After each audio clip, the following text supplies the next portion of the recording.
Thank you उहाँले नेपाली क्रिकेटलाई गरेको contribution उहाँको डेडिकेसन भनौँ लगभग 20-21 वर्षसम्म क्रिकेट फिल्डमा रहेर क्रिकेट खेलाडी भएर यति लामो अवधिभरसम्म टिक्नु एउटा चुनौती प्लस त्यो एउटा यस्तो जेनेरेसनको क्रिकेटर जसले नेपाल क्रिकेटको सबै ट्रान्सफर्मेसन उहाँले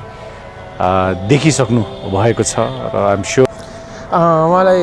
बेस्ट विसेस दिन चाहन्छु उहाँको सेकेन्ड इनिङको लागि र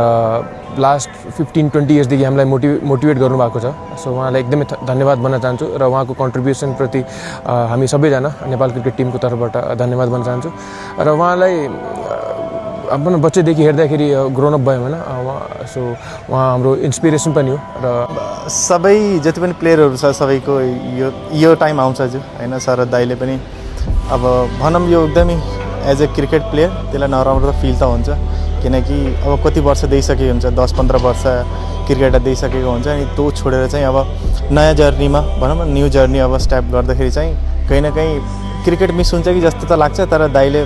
अलरेडी सेकेन्ड इनिङ खेलिसक्नु भएको छ कमेन्ट्रीदेखि लिएर युट्युबदेखि लिएर होइन त्यसले गर्दा चाहिँ मलाई लाग्दैन उहाँ क्रिकेटबाट टाढा जानुहुन्छ र फेरि पनि उहाँको जुन अपकमिङ भनौँ न लाइफ या जति पनि गोलहरू छ त्यसको लागि म प्रे गर्छु कि हजुरहरूले सबै त्यो अचिभ चाहिँ गर्नु अचिभमेन्टहरू आई गेस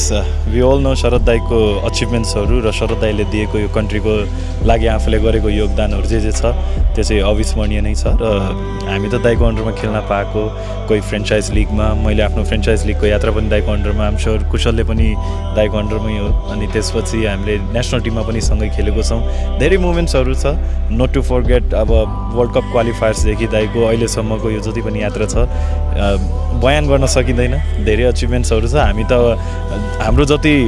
विकेट छ त्योभन्दा बेसी त दाईको अचिभमेन्ट्सहरू छ होइन अब बाँकी त दाईले गरेको कामहरू त अब त्यो त छुट्टै कुराहरू छ। सो ग्ल्याड टु सी कि एउटा रिमार्केबल जर्नी रह्यो दाईको क्रिकेटको यात्रा।